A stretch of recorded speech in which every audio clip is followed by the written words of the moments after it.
business out of the way. Did Joy show up? I haven't seen her just yet, so. Okay. When she comes on, we'll stop and say happy birthday. Yeah, she might have gone. Anyway, welcome Michael, everybody to our You can magnification. I'm over to you.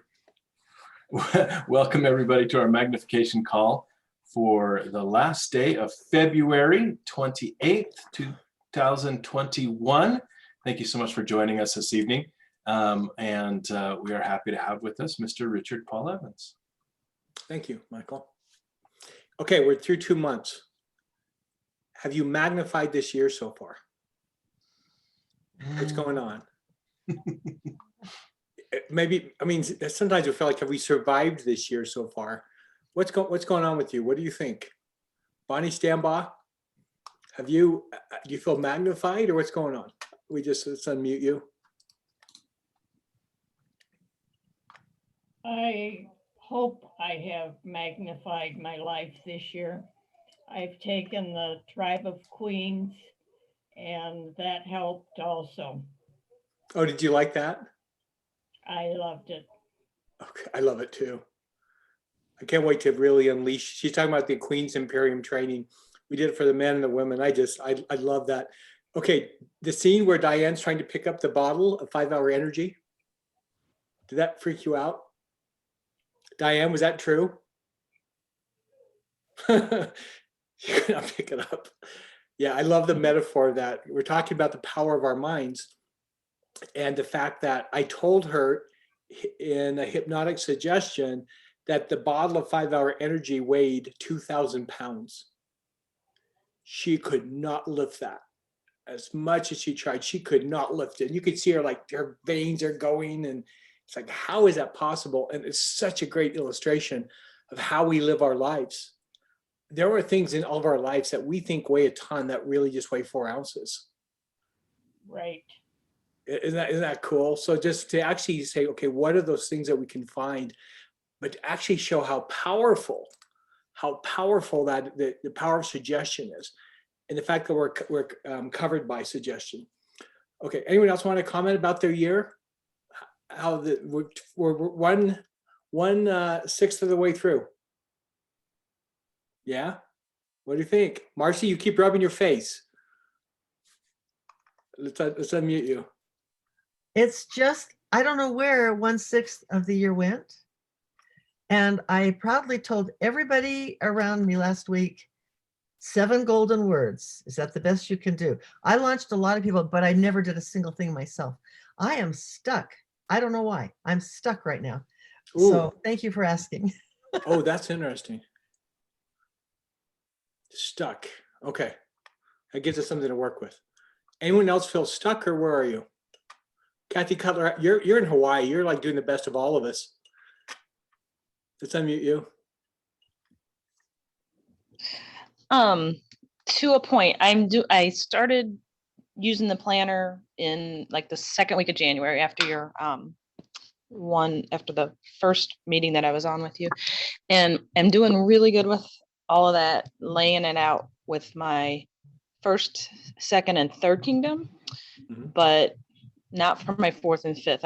I'm stuck with my fourth and fifth, and mainly because I'm going through such a transition. I think I'm not out in the workforce right now, and so I don't know where to go from here. You know, I'm trying to figure out charity maybe to get involved with or something like that. But so the first 3 kingdoms, yeah, I'm nailing it, and it's changed things so much for me and perspective and whatnot. That's all been amazing to go through after the year I had last year. Beautiful. Oh, wait, well, if you're gonna crush it in some of the kingdoms, you got the right ones. The rest will follow. So what I'm going to share tonight will help. Hopefully, will help some with the fourth kingdom. Anyone else have a comment about the year so far? Pat Enquist. Actually, Paula.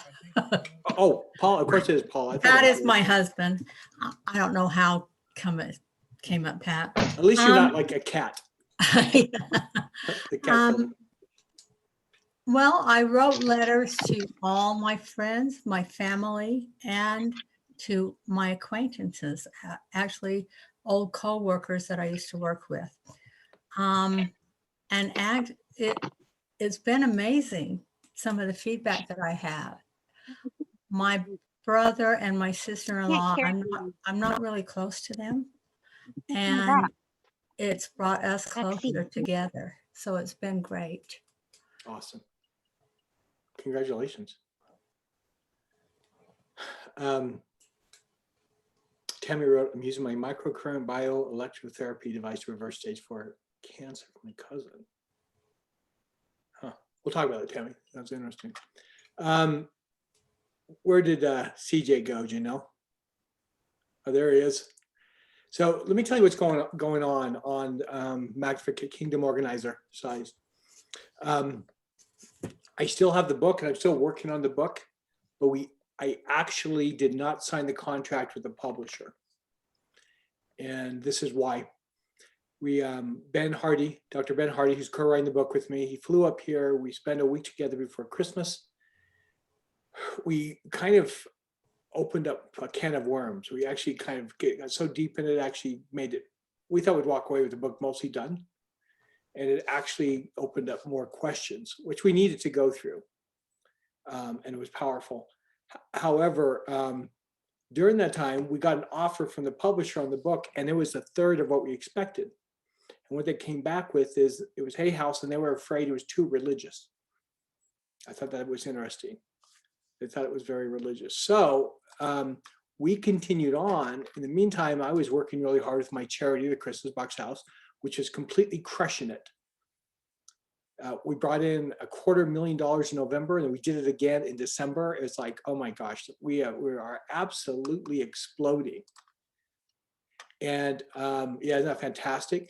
We didn't think, hi, Janica, so good to see you again. We didn't think we'd be able to help all the kids. We had a list for it, and we not only did we help all of them, we filled up a warehouse of toys. And these are really good toys. So now we have 52 partners that we're handing toys out to as they need. We support 52 other organizations. It's pretty amazing.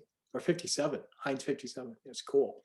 So things are going really well with my charity. Ben launched his new AMP program the day he was with me. He brought in $860,000 that day. He brought in almost $1 million that day. And so we left exhausted, went through Christmas. What I realized is that it kind of took the winds out of ourselves working with the publisher. So then when I finally talked to Ben, he goes, well, Rick, if you just want to write it, and it's like, oh, he's now lost interest. And so what I told my agent I wanted to do is just put it on the back burner for now and move ahead with another book I was working on, because I want Ben involved with it. So what we'll do is that we will work together on writing this book and continue to share, because the message is just as important. But if you have someone who is lackluster about it, you're going to hit mediocrity. In fact, that's a quote from one of my books. Passionate causes are driven creative causes are driven by passion, and without passion, you're doomed to mediocrity. And I'm not willing, I don't want that. I just can't do that. So I just shelved it for a little while, and I moved ahead with another book. And it turns out when my agent called her, she said, it's a book on storytelling. She said, oh my gosh, I've been looking for a book on storytelling. This is the vice publisher at Hay House. So she was sold from second one. I'd like to share some of that with you, because there's something really powerful, and we're going to do an interesting experiment and experience for you today too. And we'll see how this happens. I did it with my wife today. It was really fascinating. I saw it with Diane when I did it with her as I was writing, and to see an absolute change in how she saw the world. So, or at least one part of the world.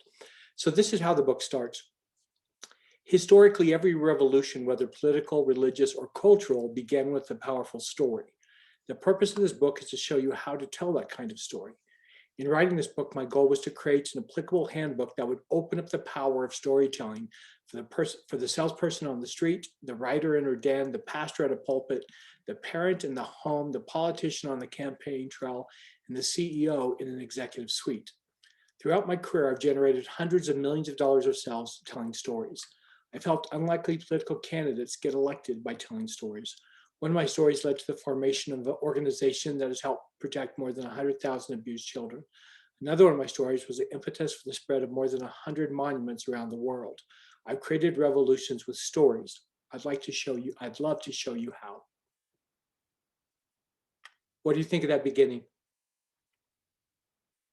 Would that make you want to read it? Good, okay. And I go in and I start with the story of Elvis's toenails. And I think you've mostly heard that. And for a reason, and I said, because stories, what I learned from telling the story is that I would walk away with connection, and connection equals trust. So nearly 200 years ago, US President John Quincy Adams brilliantly quipped, "Whomever tells the best story wins." Isn't that fantastic? Whomever, I want you to remember that. In fact, write it down. Whomever tells the best story wins. That's true in politics, is it not? Right? In politics, it's true in religion, it's true in advertising, it's true in the courtroom, and it's true in the supermarket. And it's true with the network marketing. It's absolutely true with network marketing. It's completely true. So it's also true in our interpersonal interactions, right? How we tell and frame a story. So when TJ got home too late the other night, and depending on how he told his story, Janelle let him sleep in the same bed as her. Okay? I just made that up. I'm a storyteller. Okay, so this is a story. Revolutionary storytelling is about telling the best stories, the kind of stories that create motion. The 1992 McDonald's hot coffee case is an illustration of the power for good and evil of storytelling. Okay, who here remembers in 1992 the McDonald's hot coffee?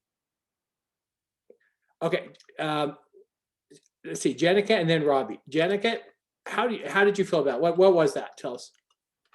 Well, I just remember that everybody was up in arms because this lady sued McDonald's for spilling coffee on herself, right, because they served it to her too hot. And they gave her the money, right? Mm-hmm. Yeah. Okay. Thank you, Jack. That's exactly what I was hoping you would say. Okay, Robbie, what do you remember? I basically felt this way Janica did, only I was highly disappointed that 2 years before that I didn't sue because they served me a fish fillet sandwich that was too hot. So I missed out. Okay. So basically what you're saying is like outrage, right? Okay. Well, this is interesting. The resultant, and this is how I summed it up. In 1992, Stella Liebeck, a 79-year-old Albuquerque woman, was awarded a $2.7 million settlement from McDonald's Corporation because she was burned when she spilled a hot cup of McDonald's coffee in her lap. Okay, outrageous. Okay. The resultant media frenzy was epic. Americans were outraged by news of the settlement, and all across America, people bemoaned the state of our nation's litigiousness. Media pundits and late night talk show hosts found plenty to talk about. Jay Leno mocked, and this reminds me of you, Robbie. Jay Leno mocked, now this woman's claiming she broke her nose on the sneeze guard at Sizzler's salad bar looking at the chickpeas and wants 10 million. 60 Minutes commentator, the late Andy Rooney opined, I've been thinking of quitting work here and suing big companies for a living instead. Suing has become a popular American pastime, and I'd like to get in on some of that easy money. That's not about right. Politicians joined the bandwagon as well, using the incident as impetus for national tort reform. That's good. America was outraged. The woman who was burned by the coffee was publicly vilified. Okay, burn the witch. All right. That's the story you heard. Okay. The reality is that we, the American public, we were victims of storytelling. So just like in Hollywood, the American news media's job is to sell stories, right? It's to monetize storytelling. It's no different than Hollywood. And what we know, the more dramatic, the more outrageous a story, the more we listen to it. We hear something that outrageous like that. How many people did you tell? Jenica, you probably told people, right? You're just outraged. Like, could you believe that? You're sitting around talking about it. That's why everyone here knew about it. It went viral before social media. Okay. It's their job to monetize storytelling, and sensational, emotionally charged stories sell, rewarded in increased ratings, which in turn result in higher advertising sales and rates. This process has become even more evident in the transition to online media, where clicks are dollars. You're aware of that now, right? Click here and you're going to make money. Okay. In the case of the McDonald's lawsuit, the media was feeding us emotional fodder, pushing all the right emotional buttons to create affect. Our thirst for the sensationalized story is understandable. The McDonald's coffee story had all the makings of classic storytelling, including a personal tie-in and a villain. The case had, and as Robbie said, I burned my mouth. She had a personal tie-in. Why didn't I get that money? Okay, but the case had two villains, right? We had a clumsy, greedy, gold-digging old lady. All right, she was easy. She was easy to hate, looking to bank it on a litigious society. But then we had the other villain. We had a corrupt jury that was all too ready to stick it to the man, all right, and heap cash on the self-proclaimed victim. What has happened to America? We cried. How have we become such a land of fools? Okay, well, this is where storytelling comes in. There were two stories told. Okay, the lawyers did a good job of a masterful job of telling the story in the courtroom, evidenced by a settlement that was actually much larger than they asked for. You didn't know that, did you? But they likely didn't anticipate or even care about what might happen to their client's public life in the aftermath of the lawsuit. The attacks on Ms. Liebeck came because of the result of sensationalized, manipulated storytelling, not in the courtroom, but outside its halls. So consider now, you know where you are with that story. You're all outraged. Let me tell you a different story. Let me tell you the story the jury heard. Stella Liebeck, a 79-year-old widow from Albuquerque, was in the passenger seat of her grandson's car when they stopped at McDonald's to get a cup of coffee. There were no cup holders in the old car, and so her grandson responsibly parked the car to the side while she tried to take the lid off so she could drink. Okay. The coffee spilled, which was undeniably her fault, something she never denied. She spilled the coffee on herself. But the result of the accident was extreme, resulting in second and third degree burns over 16% of her body. The elderly woman went into shock and was hospitalized for 7 days as she went over multiple skin grafts. The coffee, it turns out, was almost 200 degrees, hot enough to boil almost. In fact, it was close to the temperature in the car's radiator. Think about that. In the car's radiator, which had a metal safety cap on top of it. You've seen it, right? And all these signs around that says, do not open. But the coffee cup didn't have that. Now, would you, a reasonable person, would you take something as hot as 200 degrees, something out of the radiator, and would you hand it to someone in a paper cup? Would you do it without warning them that what they were holding was very dangerous? The jury was horrified because they saw pictures of the burns on this poor lady. It ate her skin. Okay, but it gets worse. Miss Liebeck never asked for the millions he was awarded. In fact, she asked McDonald's if they would please cover the cost of the medical bills that her Medicare would not pay for, which was about $10,000. They offered her about $10,000, about 14.9 seconds of McDonald's earnings. That's what she asked for, 14 seconds of the earnings to cover her medical bills. The restaurant responded by offering her $800, leaving her with a $9,200 bill. Okay, it forced Ms. Liebeck. She either had to accept an expense. She was on a living on Medicare and her Social Security. She was older, and so she was given a bill that she couldn't afford. So either she has to sue them for it, or she has to take this on, which would take her the rest of her life to pay off. So talking to an attorney, they decided to sue. They went to court and they asked for $125,000, less than 5% of what she got. Okay. Now consider at the $125,000, she has to pay off her medical bill. A third of it's going to go to the attorneys. So she's not making bank here. And considering how much pain she's going to have for the rest of her life, not great. So the week-long trial ended with the jury awarding Mrs. Liebeck $200,000 in compensatory damage, an award for legal and hospital fees and pain and suffering, which was then immediately reduced to $160,000 because it was her fault that she spilled on herself. Okay, so all of this was thought through. She had liability here. She spilled on herself. Okay, would you consider that reasonable? Raise your hand. Let me see your hand. Raise your hand if you think that sounds reasonable. Okay. I think most people would consider that reasonable. But to Liebeck and her lawyer's surprise, the jurors then awarded her $2.7 million in punitive damage, far more than she asked for. Why? Because the reality is $160,000 wasn't enough to get McDonald's attention. In fact, it would cost them more than that to tell all their stores to turn down the heat and to watch it. So they just would blow it off. In fact, they even said the number's inconsequential. We don't care. They said that in court.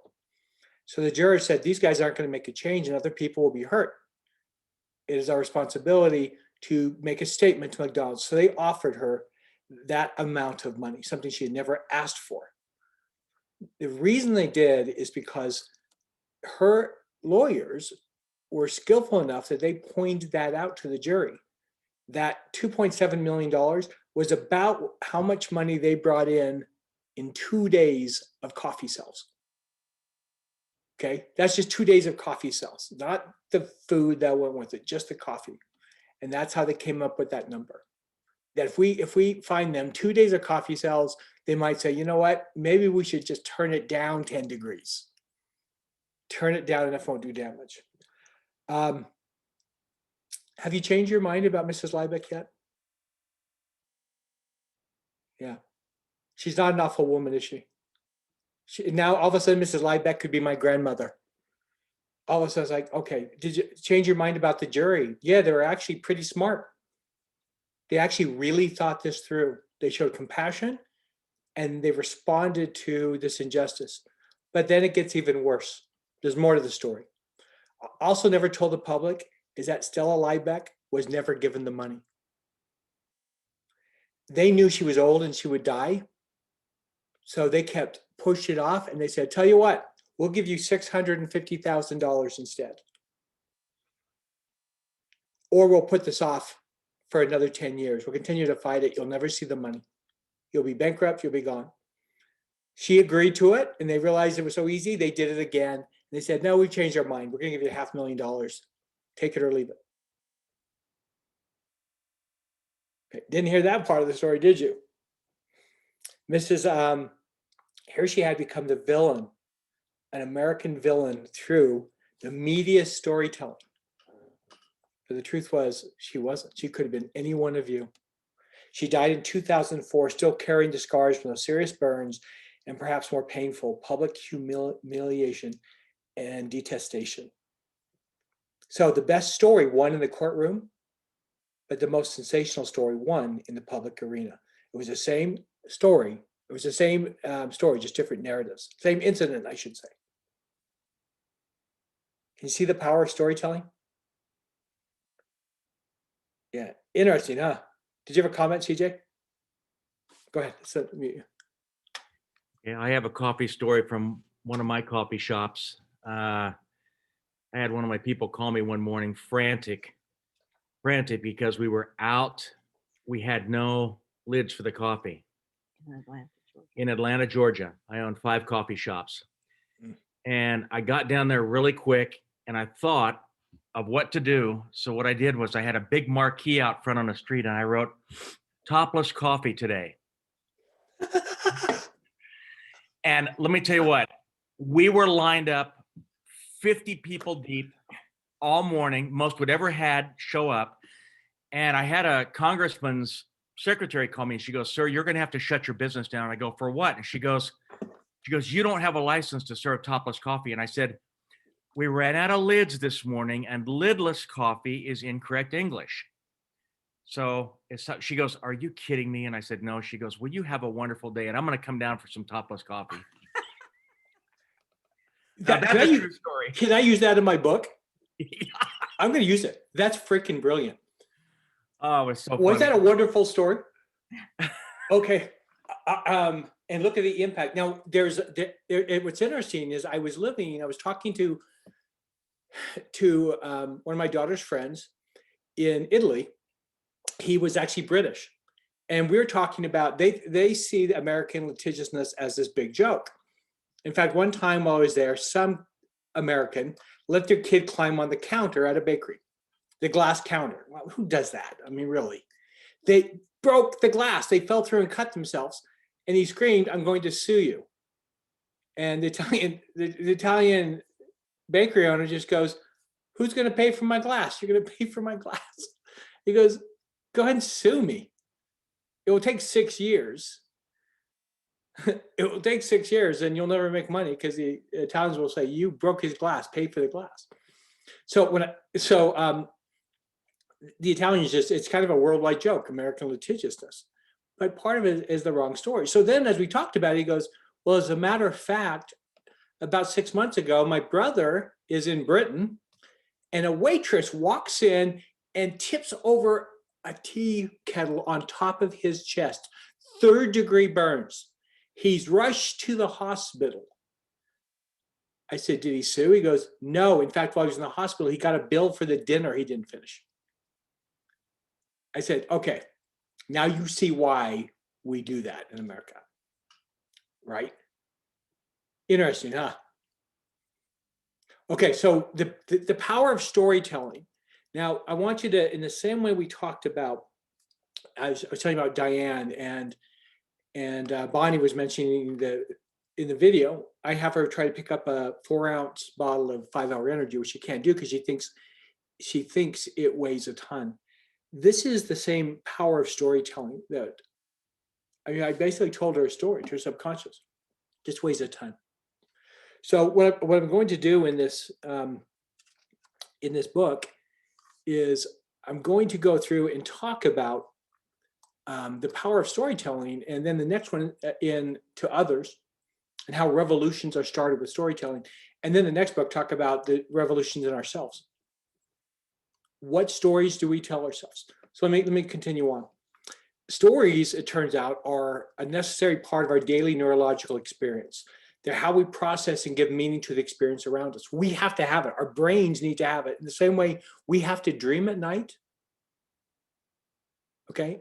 I mean, I woke up the weirdest dream last night. It's like, why am I having these dreams? Why are they coming? So in the same way we have these dreams at night, we need to tell stories every day. Most of them are just to ourselves. Some are with a person or two, or some are public. Social media has put the storytelling thing on steroids, right? But still, most of the stories are told to ourselves. For instance, okay, Anthony Fowler, you're driving down the road and suddenly a Ferrari cuts you off, almost puts you in the ditch. Okay, unmute yourself. What are you thinking? Well, I've actually conditioned myself when things like that happen to just shrug it off and say, well, maybe that's the best they can do right now. Okay, so you're working on it. You told yourself a story about it. Okay, Alan Smith, how about you? You just got cut off. What are you saying? Gosh, that's a nice car. Okay, social psychologists said that what happens actually is that we immediately create a story. And what is that story based on? Well, it has to do with based on where we are. Have you ever been like so happy, like the Jazz just won the playoffs? Someone cut you off, you're like, God bless, man. All's good with the world. Okay, you're totally fine. Okay, you just got fired from your job, someone cut you off. They deserve the death penalty. Yep, cut off their head, right? So part of it is based on our present mood, our past experiences, our biases and prejudice. We form conclusions based on the offender's age. Oh, look at that old driver. Look at that kid, too young to drive. We take their age. We take their gender. Oh, that egotistical male. Oh, that stupid, incompetent woman driver. We take it from the kind of car they're driving. We take it from their race. You know, if you saw the movie Crash, you say that black guy, you say, "Oh, she's Chinese. They can't drive," right? All these things compile on our experience, and what happens in a brief second like that, we create a story instantly. The sad thing is, we never have a story like, "Oh my gosh, her father is dying in the hospital, and she wants to tell him that she loves him before he dies." Have you ever told yourself that? Oh my gosh, one of her kids in the bathroom, she's running home to save his life. She's going to hopefully beat the ambulance there. Okay, we don't tell ourselves that story. We tend to create these negative narratives. Oh, she's driving a Ferrari. She's just a rich, entitled biatch. Okay. All right. Whether the things we tell ourselves come in the forms of anecdotes, apologies, or sales pitches, they're all forms of storytelling. There's no getting around it. The truth is, most people are poor storytellers, and this book is designed to help you change that. So this is, I came up with this. Tell me what you think of this. A different way to think about stories, right? The physical world is made up of atoms. Anyone seen an atom? I haven't. They're now claiming they can see, like, you can't, thing is, you can't bounce a light wave off an atom because the atom's smaller than the light wave. So we got a little problem. There's a new microscope in Great Britain that they claim to have seen an actual atom. But these particles are far too small to see. So we experience them after they combine to create molecules and elements, right? Molecules and compounds. So in our daily lives, we don't say, "Oh, look at those atoms." We look at, for instance, recognize NaCl, sodium chloride, as table salt. All right, it's a group of atoms, but we recognize, oh, that's table salt. Something very close to table salt is Li, which is lithium. We use that to treat bipolar disorder. We also use it to make batteries in Teslas. It's the same thing. You move a few molecules around. They actually found a way to move the molecules out of mercury and turn it into gold. Okay, we recognize, unfortunately, it costs hundreds of thousands of dollars to make a few cents of gold, so it's not going to change anything. We're not going to be paving our streets in gold in the near future. Our mental world is made up of words. That's why, like, the Chinese have more than 70 different words for rice. Okay, the Eskimos have more than 70 different words for snow. Based on where you are, that's where our words come from. They're like atoms. And what happens is those combine together. And so by moving them around, we can create tremendous energy, so just like atoms. So in the same way that rearranging molecules can change the nature of a substance, even create tremendous energy, rearranging the words into stories can do the same. Your ability to change the world is directly related to your ability to tell stories. Did you like that metaphor or not? That make sense? Alan, you're going, Well, I hope it does make you think. Okay, humans are born storytellers. As a career novelist, I've made a living telling stories. As this publishing, I've written more than 40 best-selling novels, 8 of which have been turned into movies. But whether you recognize it or not, you also make a living telling stories. Okay, humans are storytelling animals. We're wired that way. It's not a trivial thing. Okay, along with conveniently opposable thumbs, the ability to mentally arrange and store our life experience in a usable way is one of the things that has raised Homo sapiens to the top of the food chain. Okay, stories organize thoughts and create clarity. They can take complex thoughts and turn them into usable bits of information. The ability to tell and receive stories gives us power to not only collectively store information from our past experiences, thereby predicting or influencing our future ones, but maybe even more powerfully to project what doesn't yet exist on the future. Isn't this what makes us different than the animals? A chimpanzee doesn't sit there and think, think I'll go plant some banana trees. In fact, I could start a whole banana thing, and I could probably get a bunch of of chimps to serve me and pick the fleas off me if I let them onto my banana trees, right? They don't think that way. They don't think through it. But like CJ said, it's like in MLM, it's all about the story. It's 100% about the story. You find the right story and you start to see how it hits and impacts. We found when we were pushing the Christmas Box House this fall, the amazing power of telling the story, and the simpler, the better. Okay. What do you think of this idea, Magnification Nation? Sound cool? What I actually did is I actually came up with a formula I called the 4 A's on how to create revolutionary stories. It's something that you can look at and say, okay, it even has a checklist. Did I do this, do this, do this? And take you through to create really powerful stories that will make change. So anyway, that's still to come. I can share it with you later, but I'm really excited about that. And then what I want to do is look at, and what I'd like you to do this week is I want you to start to pay attention to the stories you're telling yourself. Okay, no one will tell you as so many stories. And the thing is, we start to get so fast at telling stories. There's a joke that this guy walks into prison. He's locked in prison and he's sitting there against the bars, and all of a sudden someone says 26 and everyone laughs.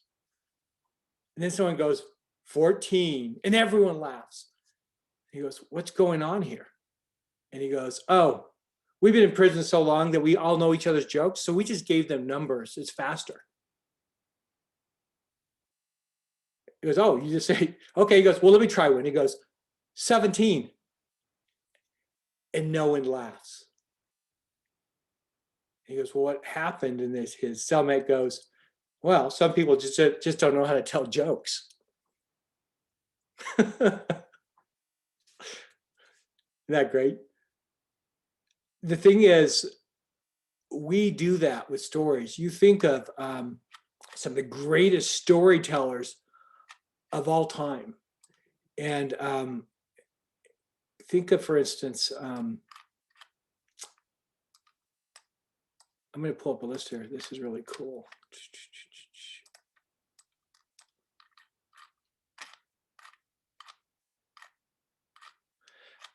Think of Jesus. Think of the stories he has told. And that, can you believe that he told a story and they've lasted more than 2,000 years? So if I tell you this, if I tell you a story about, when I say the Good Samaritan, did a story go through your head? You saw the whole story. Okay.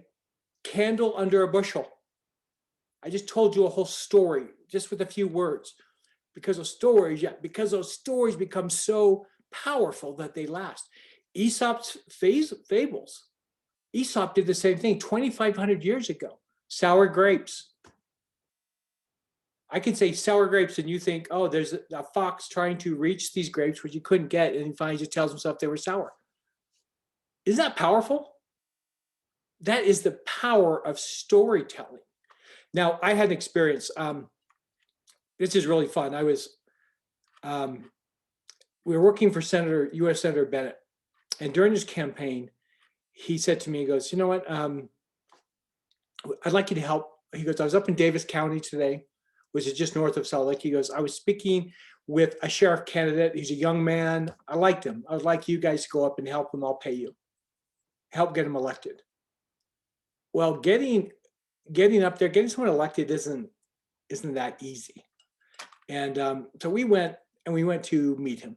And this young man, we liked him, you know, he was handsome, smart, he was earnest and likable. And the guy who's running against, I'll just say, think of the sheriff on Dukes of Hazzard. Okay.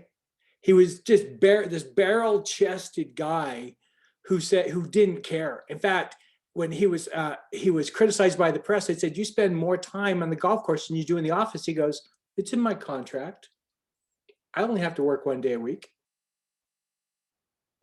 He didn't even deny it.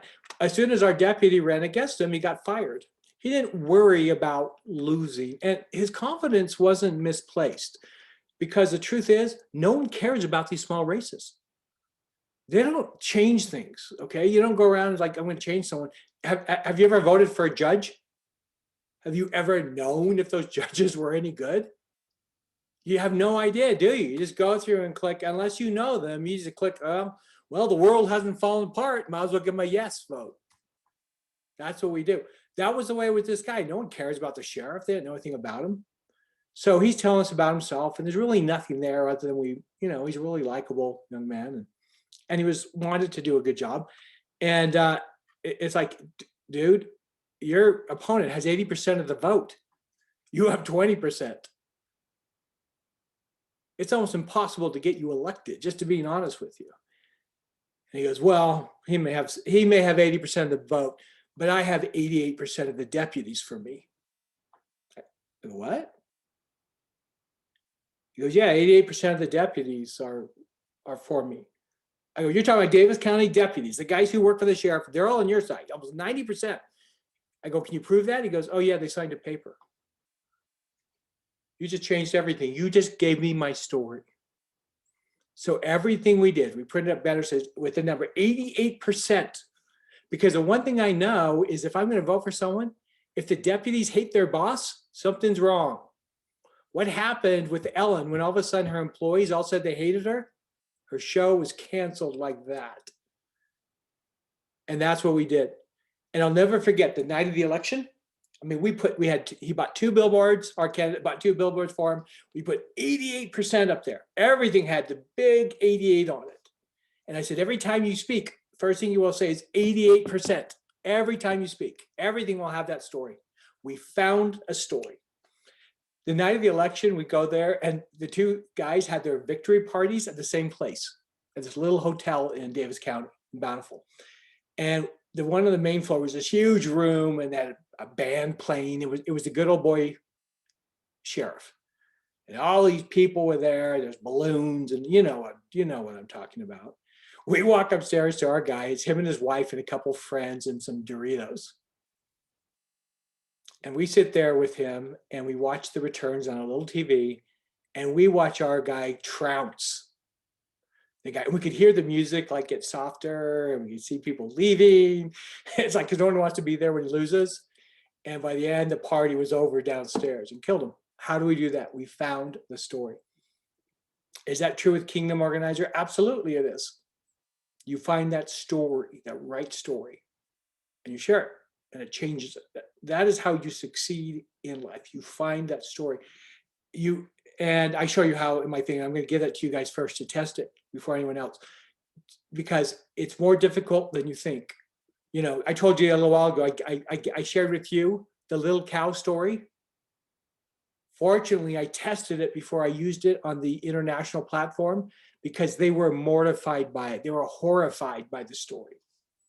All they could think of, they forgot what I was talking about. All they could think of was this guy murdered a cow. That's all they could think of. It's not saying my story is bad. It was saying my story was completely ineffective and distracting. The stupidest thing I could do is try to argue it.